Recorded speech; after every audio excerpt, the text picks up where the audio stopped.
তিনটে ভিন্ন ধরনের কোদাল, জৈব রাসায়নিক সারের মিশ্রণ, একটু গোবর সার নিয়ে লেগে পড়লাম বাড়িতে একটু পেঁয়াজ লাগানোর জন্য।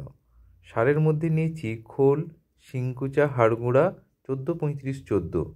বাড়িতে ভালো করে গোবর সার ছড়িয়ে দেওয়ার পর এই রকম সরু কোদাল দিয়ে নালি পরপর টানতে থাকলাম, এক চাকরের মতো ডিস্টেন্স ছাড়া ছাড়া। নালিগুলো খুব যাতে গভীর না হয় সেদিকে নজর রাখতে হবে।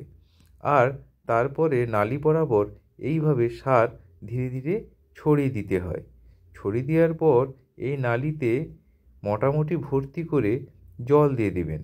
জল দেওয়ার পর দেখতে হবে যেন বেশি কাদা না হয়, তাহলে পেঁয়াজ লাগানোর সময় মাটি বেশি চেপসে যাবে এবং তাতে মাটির ফলকা কমে যাবে, পেঁয়াজ হতে দেরি হয় বা পেঁয়াজ ছোট ছোট হয়।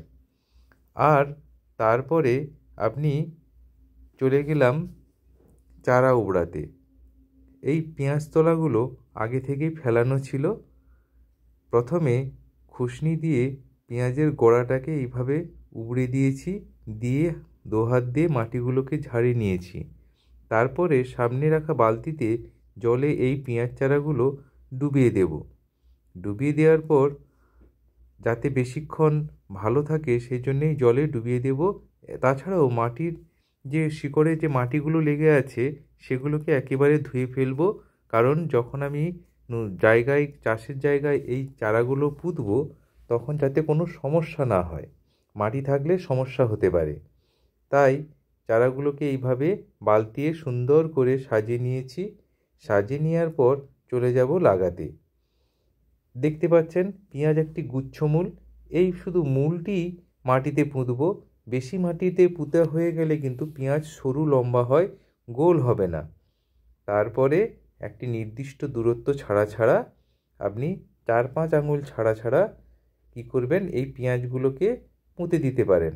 শুধুমাত্র শিকড়টুকু বা গোড়ার একটু অংশই পুঁতব, কারণ বেশি যদি পুঁতা হয়ে যায় গাছের তখন কিন্তু পেঁয়াজ সরু আর লম্বা হয়ে যায়।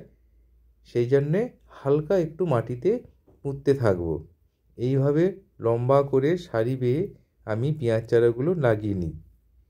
দেখতে পাচ্ছেন এইভাবে সুন্দর করে আপনি সারি করে পেঁয়াজ চারাগুলো লাগাতে থাকবেন। এইগুলো আমি কালকে লাগিয়েছিলাম, কিছু আজকেও লাগানো আছে। এই পুরোটাই আমি পেঁয়াজ চাষ করেছি বাড়িতে খাওয়ার জন্য। একদিন পরে এখানে ভালো করে জল ছিঁচ দেব।